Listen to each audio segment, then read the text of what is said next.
కడప జిల్లాకి వెళ్ళి అక్కడ తిక్కగా వాగిన నారా లోకేష్కి రాచమల్లి శివప్రసాద్ స్ట్రాంగ్ అని కౌంటర్ ఇచ్చారు.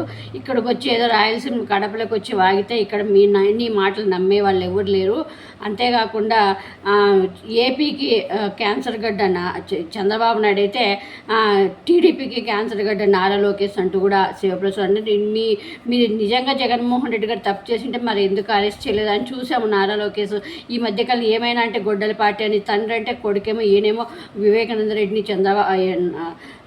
ఈయన జగన్మోహన్ రెడ్డి గారు చంపి ఎలా మాట్లాడతారంటే ఇన్ని రోజులు అవినాష్ రెడ్డి వాళ్ళు వీళ్ళని అసలు ఒప్పుకున్నారు. వాళ్ళు దస్తగిరి వాళ్ళంతా మేమే చంపామని ఒప్పుకున్న వాళ్ళకి వీళ్ళే బెయిల్ ఇప్పించి లాయర్లను పెట్టి డబ్బులు ఇచ్చి వాళ్ళకి హోదాగా కార్లు ఇచ్చి బంగళాలు ఇచ్చి వీళ్ళే పోషిస్తూ ఉండి మళ్ళీ ఈరోజు జగన్మోహన్ రెడ్డి గారిని రాజకీయంగా ఎదుర్కోలేక ఇలా వ్యక్తిగత హననం చేసి భార్య పిల్లల్ని తిట్టడము, ఆడవాళ్ళని తిట్టడము, ఇలా నారా లోకేష్కి ఇది ఒక పెద్ద పరిపాటి అయిపోయింది. కానీ ఇంతకుముందు అట్లా ఇప్పుడు నడవదు. ప్రజలు చాలా మేల్కొన్నారు. మీరు చేసే తప్పుడు ప్రచారాలకి, మీరు చేసే మోసాలని అన్ని ప్రజలు అన్నీ గమనిస్తున్నారు. సో ఇప్పుడు నారా లోకేష్కి స్ట్రాంగ్గానే కడపకి వెళ్ళి ఏదో పొడుద్దాము గిడుద్దామని ఏదో అనుకుంటే రాయలసీమ వాళ్ళు ఎవరు అంత పిచ్చోళ్ళు లేరు నమ్మడానికి కూడా. సో నారా లోకేష్కి అయితే స్ట్రాంగ్గానే కౌంటర్ ఇచ్చారు రాజమౌళి శివప్రసాద్ రెడ్డి. సర్గడ్డ ఎవరంటే గన ఈ ఆంధ్రప్రదేశ్ రాష్ట్రానికి క్యాన్సర్ గడ్డ లాంటి వాడు మీ నాయన. నీవు తెలుగుదేశం పార్టీకి క్యాన్సర్ గడ్డ లాంటి వాడివి. నీ వలన తెలుగుదేశం పార్టీ అచిరకాలంలోనే పతనమవుతుంది లోకేష్. ఇది నేను స్పష్టంగా చెప్తా ఉన్నా. అచిరకాలంలోనే తెలుగుదేశం పార్టీ నీ వల్ల పూర్తి స్థాయిలో పతనమవుతుంది. రాసి పెట్టుకో. ఇది జరగకుండా పోయే ప్రసక్తే లేదు. వీళ్ళందరికీ విజ్ఞప్తి. నిన్నటి దినం లోకేష్ బాబు సకల శాఖల మంత్రి, ముఖ్యమంత్రి గారి కుమారుడు మా జిల్లాకు వచ్చినాడు. ప్రజలారా, మా జిల్లాలో కూడా ముఖ్యంగా మా ఊరికి వచ్చినాడు, ప్రొద్దుటూరికి.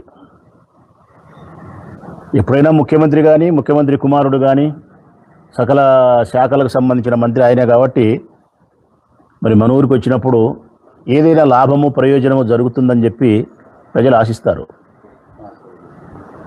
నిన్న లోకేష్ ఇచ్చిన పర్యటన చూస్తే మా అందరికి కనపచ్చినది, మా ఊరోళ్ళకైతే, మా జిల్లా వాళ్ళకి కనపచ్చినది అయితే వచ్చినాడు పోయినాడు, వచ్చినాడు పోయినాడు అంతే. ఈ రావడంలోనూ ఈ పోవడంలోనూ మధ్య మా జిల్లాకు మాకు మనగూరిన ప్రయోజనం అయితే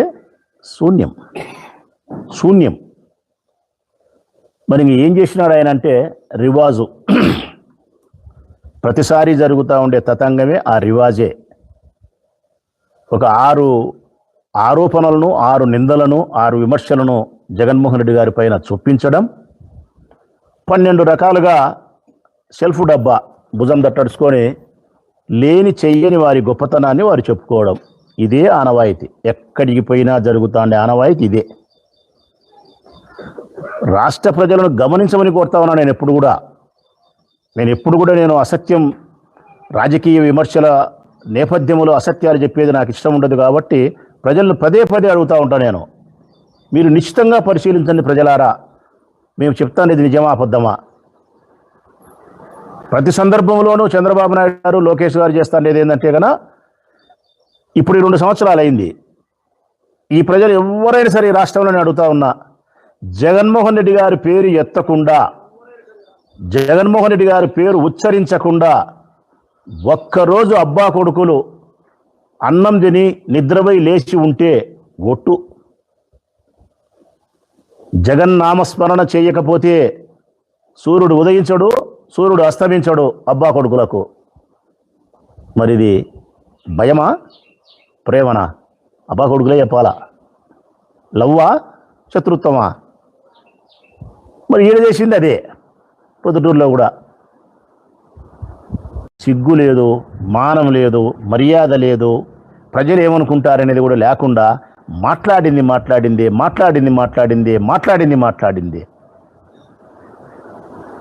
రెండవది, జగన్ క్యాన్సర్ గడ్డనా?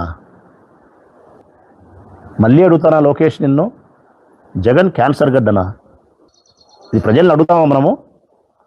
రెఫరెండం తీసుకున్నామా ప్రజలను మనము?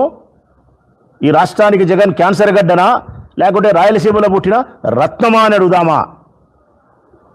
మీరు ఒక పక్క రాయండి జగన్ క్యాన్సర్ గడ్డ ఈ రాష్ట్రానికని, మరొక పక్క మేము రాస్తాం రాయలసీమలో పుట్టిన రత్నం జగన్, ఈ రాష్ట్ర ప్రజలకు దొరికిన అమూల్యమైన సంపద జగన్ అని చెప్పి మేము రాస్తాం.